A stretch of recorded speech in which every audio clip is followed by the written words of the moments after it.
Okay,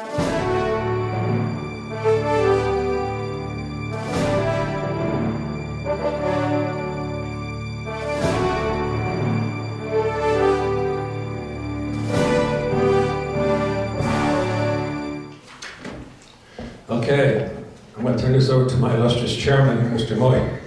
Wait a minute, I thought you were covering all the important stuff and I got to... Thank you, Charlie.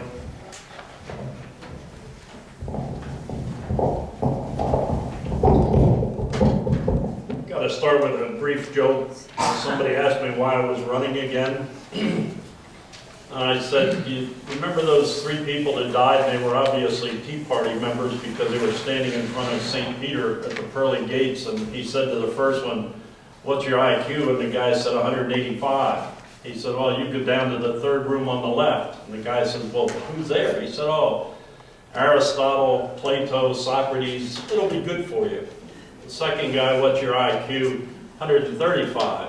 "Well, you go to the 8th room on the right. Who's there?" "Oh, George Washington, Ben Franklin." People that you'll be right in love with right off the bat. Said to the third guy, "What's your IQ?" And he said, 63. He said, "How many terms did you serve as county commissioner?" I like that because you can use it for airline pilots or whatever you want. But certainly, Charlie and I appreciate but don't deserve the comments that Greer made. I personally don't feel as though we've made all the progress that needs to be made, nor do I believe that we did it on our own. It was a dedicated group of elected officials and department heads that, for the most part, either believed or were cajoled into believing that the direction that we were moving was a bad one. And I brought with me a chart, and I use this. I bring it to you and show it to you because I used it 4 years ago when Charlie and I were down to the end and we were campaigning against Suzanne and Teresa. And I don't remember seeing any of you at that particular debate, so it'll be fresh to you, but truly, this is a chart that we used, and it was the issues at the time that I personally thought were among the most important for Monroe County. And essentially, the NCC, the Northampton Community College referendum, at that time we were arguing that don't put something in front of the people for a vote, get the vote of the people, and then go in a direction that's opposite or at least not completely consistent with the way the people voted. That's off the table at this point. But the items that I thought personally were important for us to discuss at that time, and they're germane today: reassessment, budgeting and fiscal control, the county's long-term debt, the elimination, expansion, or privatization of service, the credibility of the commissioners, the credibility of local government, economic development, courthouse expansion, and between the time that this chart was used and the time we took office, I came up with a few other ones that I'll flip down over here that relate to overtime, health care, better use of employees, technology, and hotel tax and the LSAs. And I just want to give you an idea of where I think we stand on these issues today, not in detail, not in charts and graphs, but just talking to you about how I feel about how we've proceeded on these things, whether we're running on 8 cylinders or whether we're limping along on 2 or 3. And I'll choose to start on budgeting and fiscal control. Charlie's distributed enough graphs over the past 3 years. I think he has one on the side of his vehicle that shows the fund balance of the county at the point in time where we took office. And at the time we had a budget that was approximately $100 million, and we had a fund balance or a carryover from prior years of slightly less than $100,000. So we had slightly less than $100,000 on an overall budget of $100 million. And that's not very much money to try to deal with when you had a payroll that was a couple of weeks later that was going to be in the neighborhood of $1 million. So One of our first concerns was, how do you get a handle on this thing, and how do you begin to at least stem the tide? And I'm pleased to report that by the end of 2014, we had a fund balance that was in about the $12 to $13 million range. However, we fudged that a little bit by putting $6 million of those $12 or $13 million into capital projects, so that if you looked at the projected year-end fund balance, it's somewhere around $7 million. And the logic behind that was a couple. One of them is we sorely need $6 million worth of capital improvements. Similarly, if the county looks like it's broke, you're a lot better off when you go in to negotiate with the 7 unions that we now have. And I should back up and say that when we took office, we had either 2 or 3 unions. We didn't have the proverbial pot to pee in, so it was easy to go in and say, we don't have the money. You can demand what you want, we just don't have the money. When you're sitting with 13 million, it's hard to say you don't have the money. So unencumbered fund balance is still, I think, a healthy $7 million, but it's actually somewhat higher than that if you take the capital funds that are encumbered at this point for a number of projects that have been put off for the past 5 or 6 years. We've got projects at the correctional facility, projects at the courthouse itself, numerous projects where the money ought to be there to take care of these things. Now it is, then it wasn't, and I think that's a step in the right direction. Long-term debt, none of us, I don't believe, think that long-term debt is a good thing. The lower your long-term debt, the shorter your long-term debt, the better off you are. At the point in time when we took office, we had combined principal and interest long-term debt of about $87 million. And of course, PNC, who's our bond counsel, always comes in and says, that's not much long-term debt for a county your size. It's like inviting a carpet salesman in to find out whether you need new carpeting, even though you just got it yesterday. Of course you need new carpeting. Well, it was too much for us, so through a series of refinancing and through a series of, if we can't afford it today, if we don't have the money to do it today, the heck with kicking the can down the road and borrowing money that encumbers somebody 15 years from now. Our long-term debt at the end of 2015 will be around $61 million. So it'll be about a $26 million reduction. Don't get me wrong, give me lucky, give me good, I'd rather be lucky anytime. Interest rates dipped. We've refinanced bonds twice now, each time reducing the payment required because of lower interest rates, and in both cases not extending the term of that debt. So I believe, if I'm not mistaken, that our debt will be paid off in 2021. And that's a short 6 years from now. Now, I've got to say there are a whole bunch of things on the horizon that might cause us to increase that long-term debt, one of which bounces back up to the one at the very top of the page, reassessment.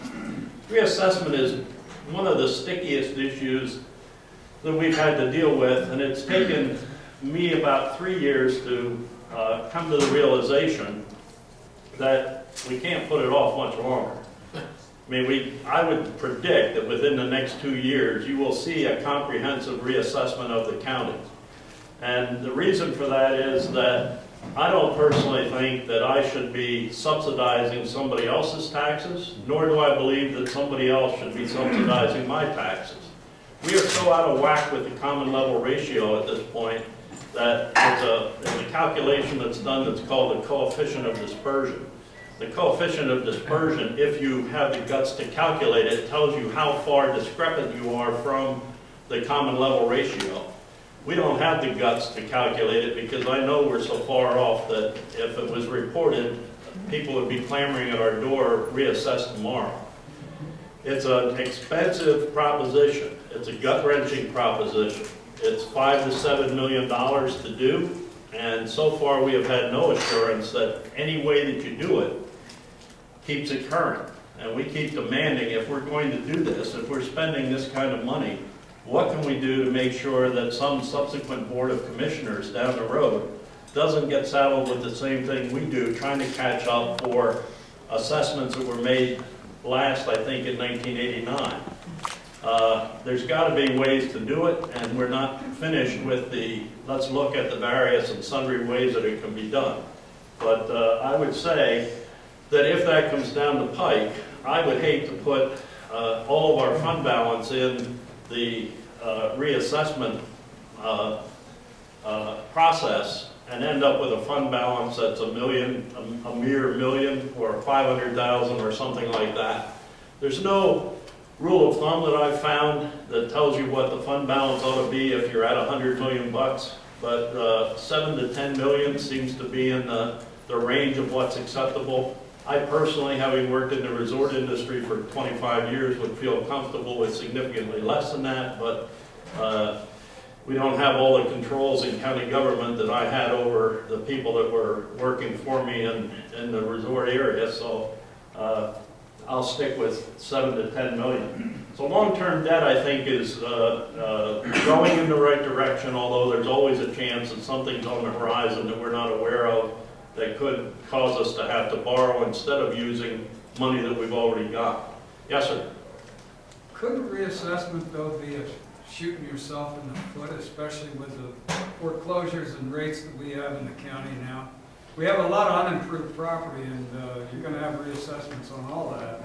Bill, we've been riding that horse for 4 years. I'm saying, though, couldn't it lower the assessed value on that? Well, it doesn't matter. I mean, let's just take the extreme and say everybody's property now is worth 75% of it was when it was reassessed, when it was assessed in 1989. All that does is allow your school district, somebody's municipality in the county, to raise the millage per X number of dollars of assessed value. The stipulation in reassessment is you can't, it's revenue neutral, so that for the first, I think, year or 2 years, you can't get more money. But they're not going to say, go ahead and do a reassessment and you'll get less money.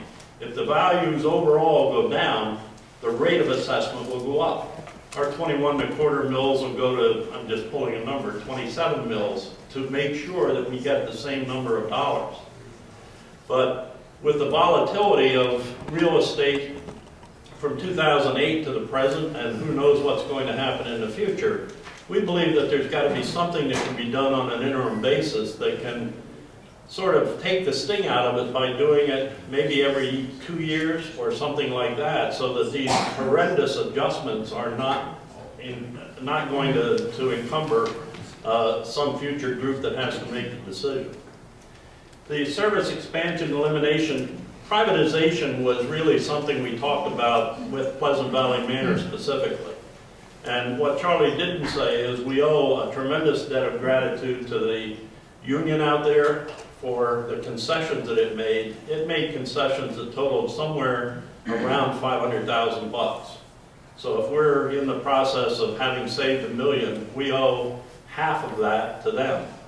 And they didn't do it out of the goodness of their heart. I hate to speak as though you have to be gruff and firm and everything else when you're talking about unions, but unions have to believe that you're willing to do something if they don't agree to terms that you present.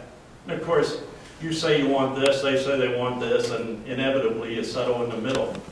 But it was very helpful for them to realize that we had no vested interest in keeping this thing as a county facility. They were aware of the fact that if we weren't able to make ends meet, if we weren't able to stay in the either black or light pink, that we were willing to sell it, even though Paula Heeshen would write articles about Moyer and Garris wheeling the people out into the middle of 33. And believe me, I look at what she writes as a better barometer of how well we're doing than you people here, because to my knowledge, she's never said anything nice about Charlie, and she's never said anything nice about me, but there was one neutral comment. So I think he's doing a better job than I am. But they believe, and we were quite forceful in telling them, look, we've got to make this thing work. We're in it together. We want to keep it. However, if we can't come to some agreement, put it on the auction block and see what happens. And at the time when we talked about that. I would hazard a guess that we had 5 calls a week saying, hey, here you're willing to sell, want to sell your nursing home. Would you invite us in to talk about it? So there are more people, more corporations interested in doing this than there are nursing homes that are willing to allow themselves to be sold. And, you know, I personally find it crummy that the state of Pennsylvania will not grant more licenses. Obviously, people aren't getting any younger. I think Patty Fretz in the Area Agency on Aging does a super job of trying to keep people in their homes, but inevitably you reach a point where you don't have the wherewithal to stay anymore. And the state artificially saying we're not going to grant more license, I think is a crappy thing for the state to do, simply because they then have to support the people that use those services. But that's just me. Credibility, I don't know how you build that. You do it by, I think, saying here's what we're going to do and then working toward doing what you said you were going to do. People can disagree with the goals that were set. Okay, that's what makes America great. But if you're continuing to work toward those goals, if you try to remain as transparent as possible, if you're in it for the long term, and the long term in my case is defined as 8 years, no longer than 8 years, and that's a self-imposed term limit. I don't want to be doing this coming to work on my jazzy, but we have every one of our commissioner meetings filmed. It's on the internet. If anybody chooses to, you can look at those things and see what comes up and the discussions that take place. Our workshop meetings are open to the public, and we have people show up periodically, and you know, we might not be on track 100% of the time. Sometimes I wonder whether we're on track 5% of the times, but it's as transparent as it can be. You can disagree with what we're trying to do, but this is what I personally said I wanted to do, and I'm trying to give you an idea of where I think we're going in hitting some of these. Economic development. I've only lived here 34 years. I'm a newcomer. Somebody told me you have to be here 3 generations in order to be. Well, I don't want to see the Poconos change either, but I can't tell you the number of times that I've had people say, oh, you're for economic development. I say, yeah. Well, I hate new business. I hate people coming here. I want Monroe County to be the way that it was in 1957. Well, so would I if I knew what it looked like in 57. But the next words out of their mouth are the most telling. I can't afford to live here anymore. I want it to be the way that it was, but I can't afford to live here anymore. Well, I think that if we can diversify our economic development, not that I think that Kalahari, Camelback is a bad thing. I would much rather have it be 5,000 high-tech jobs, but you take what you can get. I don't think St. Luke's is a bad thing. I think it's going to enhance health care. Those are economic development opportunities that have happened. I know the Pocono Record reported that unemployment is down at one of its lowest rates since 2008. I think the way that we've got to do this is to try to diversify. Right now we've got too many of our eggs in the resort basket. And not that that's bad, but they're not the highest paying jobs in the world. So in some cases, they're barely family sustaining jobs. And we've got to do a better job of attracting things that are more income producing for the people that work in them. We have adopted a 2030 plan, which is a mandated update of our Monroe County Comprehensive Plan that's done every 10 years. We call it 2030. It's got an economic development component. It's got an open space component, and it's got a transportation and a housing. I mean, everything under the sun is listed in there, but they're listed in these broad, glowing statements about what Monroe County should be like in 2030. We had a 2020 plan that had the same characteristics, and in that case, open space did a marvelous job at preserving land.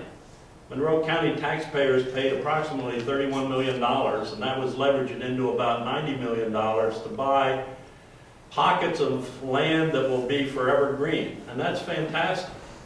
I personally think that when we were reviewing the first drafts of these plans, the open space people said, we can't tell you how much more we need, but we think another 31 million on behalf of the county would be just right. Well, no, it isn't just right. We started off with this thing in a shotgun approach. We got a piece of land here and a piece of land there, and some of it was very sensitive land. We believe that trying to make some connectivity between the parcels that we've got now are what people should get. We believe that this stuff was paid for by you, and you ought to be the ones that can enjoy it. Heck, it's so difficult to figure out where it is, let alone what can you do when you find it, that we believe that the amount of money should be diminished in order to try to get some connectivity and some usability out of this property. We're also working very hard to try to get a group that will help us do a strategic plan for economic development. And the purpose of that strategic plan isn't to have some board of commissioners with citizen participation in 2030 sit down and say, gee, where were we really in 2015? Have we progressed? Have we not? We don't really know. I mean, we have no measurements of where we are now, and we have no way to measure where we are in 2 years, 5 years, or 8 years unless we break these economic development goals down into something that's more immediate and more measurable. So we don't want the 2030 plan to sit on a shelf and simply collect dust. I mean, we've got 1,000 plans sitting around that prior boards have done that do that very thing. But economic development is so critical to the success of Monroe County, not at the expense of the environment, certainly, but it's so critical to the success of Monroe County that we believe that it should be one of the components that receives the greatest amount of attention. Courthouse expansion, space it boils down to. We entered office with a study that had already been done, funded with taxpayers' dollars, of course, because everything is. And it said that essentially we needed to make a major addition to the existing courthouse. The addition would have taken PNC Bank, and one of the first things we did in taking office was to say to PNC Bank, no thank you, $750,000 for that kind of money, we don't think we need to purchase PNC Bank. But along a year and a couple of months into it, we began looking at 701 Main. And this is a dirty word to some people, but let me tell you, we started looking at it long before the current owner of it owns it. We did an engineering study of it to find out how much it would cost to upgrade it. We looked at it and said this would be an ideal thing for us to move some offices and free up space in the old courthouse. And we commissioned an appraisal, which is a necessary part. You can't go in and argue with somebody about what your property is worth until you do an appraisal. Well, our mistake was in hiring an appraiser that must have used the Archimedes method of appraising, because we wait, next week. I wake up one day in January and wasn't the thing sold. I don't want to say out from under us, but it was sold. And nobody can convince me that both the realtor that dealt with that and the prior owner didn't know that we had an interest. I can tell you right now that there's a recorded document that shows that if the County of Monroe expresses interest and follows through with the purchase of this building, the old owner and the new owner split the proceeds of whatever would happen as a result of that purchase. So if he bought it for $2, and we ended up paying for $3 for it, within a prescribed period of time, which we were in, each one of them profited to the tune of $500,000. So it's hard for me to believe that nobody knew that the county was interested in this thing. I admit it was a mistake on our part not to have an appraisal done more quickly. But the way that it works out, we will be the owners of that building through negotiation in July of this year. We will have paid $3.2 million for it. It probably will take another $1.8 million, $2 million, possibly $3 million.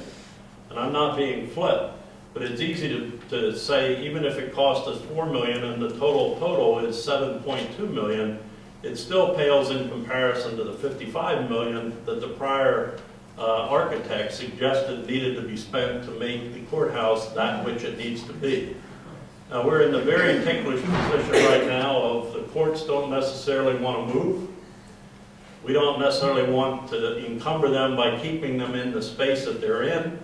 We are in the process of hiring a consultant who is expert in court operation to come in, look at the 3 buildings that we've got, suggest to us how they can best be used, and it's our hope that the courts will go along with that. No guarantee of that, but certainly if there's not enough space in those 3 buildings and more space needs to be added, I don't know what I'll eat, almost anything, probably my shoe if it came down to that. Trying to wrap this thing up quickly. Overtime, nobody likes overtime. We, in 2014, reduced overtime 4% from where it was in 2013, and 2013 was lower than it was in 2011. Are we there yet? No.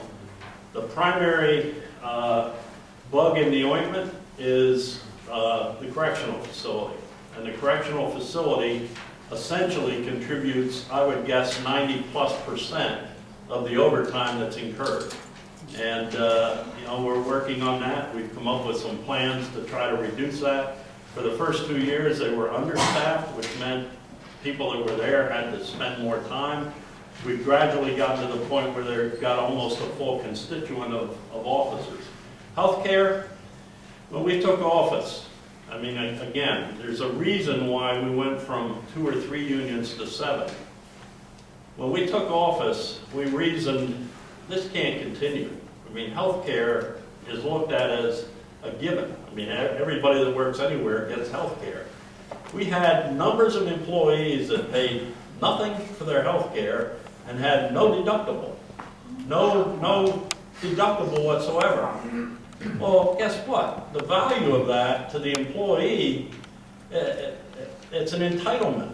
You know, I work at the county, I'm entitled to. No, you're not entitled to it, because I've never worked in any part of private industry where I had as lucrative a health plan as that. So we said, look, what makes sense? There were some things that we did, and we did them, and it worked, and now we've begun reversing them.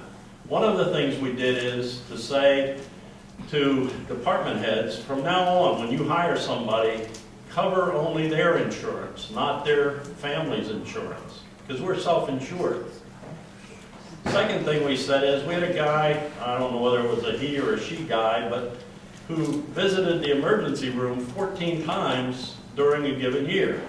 Or rather than find a family doctor, what the heck, I'll go to the emergency room.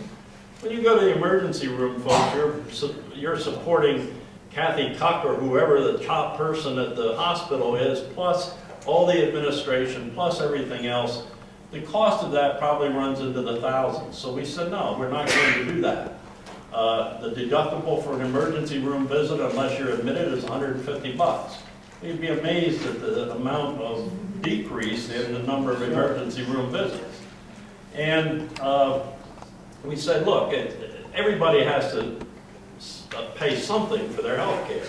It just makes sense, because if you don't pay for a benefit, somehow there's no value to that benefit. And I believe that we've finally gotten people to the understanding that we are all in this together. If we use our health care wisely, maybe our costs will not go up. We've backed off of the don't cover the families. People now can put their families on this plan. And Charlie and I and Suzanne, if we choose to, are on the same plan as everybody else. It's not like we're the Senate where here's what we get and here's what everybody else gets. So we've also been incredibly lucky. I mean, with 600 employees, anytime we could have a series of 4 or 5 or 6 catastrophic losses. And being self-insured, of course, we've got stop loss and all those things, but it still could be a heck of a hit. We've been very lucky in that respect. Better use of employees, I'd say we have fallen pretty much on our face on that. The idea behind that was certain offices are busy certain times a year, certain other offices are busy certain other times a year. You don't build, Janet Weidensaw always said, you don't build a church for Sunday or for Easter. there's no reason why an office that needs 8 people to handle the crunch time needs 8 people when it isn't crunch time. So our thought was cross-train, get cooperation going, you know, maybe in the second term. Technology, I mean, Rachel hates it when I say I'm a child of the 40s.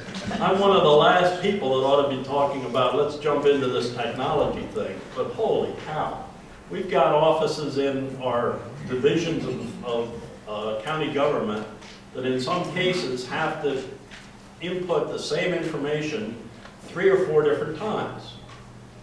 And, you know, the chance for clerical errors, the wasted productivity is beyond thinking.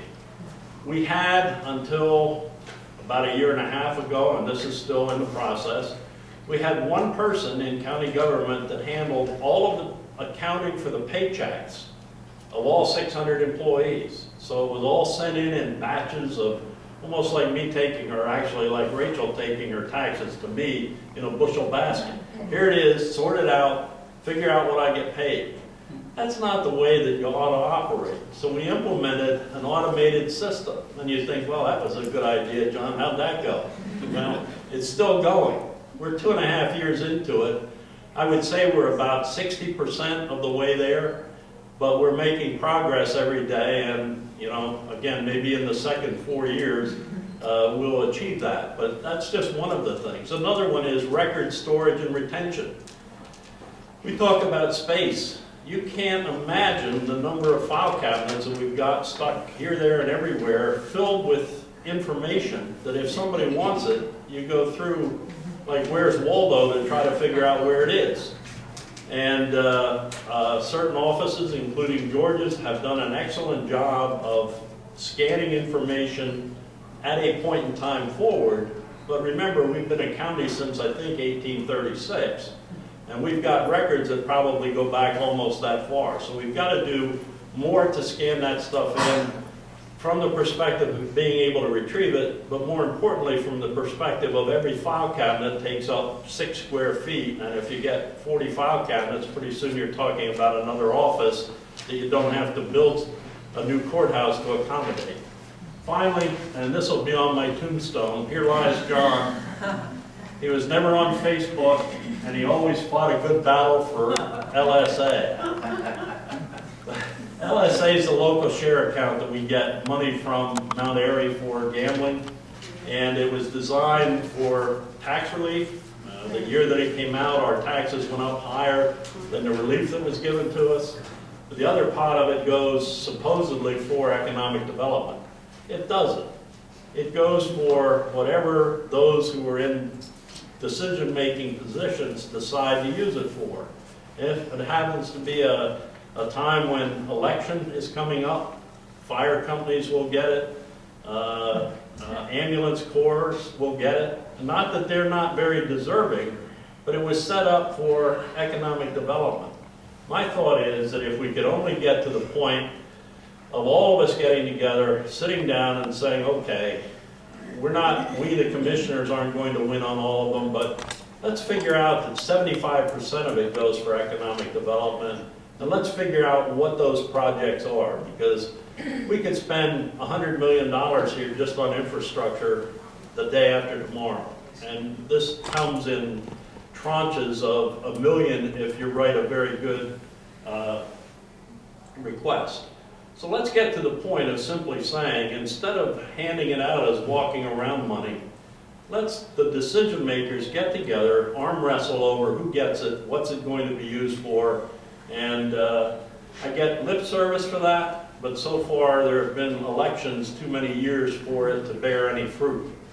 Also on hotel tax is collected at the rate of 3% in Monroe County. The county gets about 10% of that plus the administrative cost. The Visitors Bureau gets the other 90%. They use it for promotion. And with Kalahari and Camelback coming on, the amount of money that they will see as an increase even before we get the opportunity to decide whether we're going to submit a hotel tax of 5%, which is in the works. The amount of money that they will get from those 2 new resorts is probably close to the amount that they get from all of the resorts that they've got now. Our logic is, do you really need 70%, 80%, or 100% more to promote the Poconos, or is there a way to channel some of that money into something that benefits the citizens of Monroe County? And again, you know, I promised I wouldn't go for a third term. That probably will be going in the third, fourth, fifth, or sixth term. But no apologies. We won some, we lost some, and some haven't been rained out, but it's getting pretty cloudy. If you have any questions after the other folks have had a chance to say who they are, what they're running for, and why, I'll be happy to try to answer them. Thank you.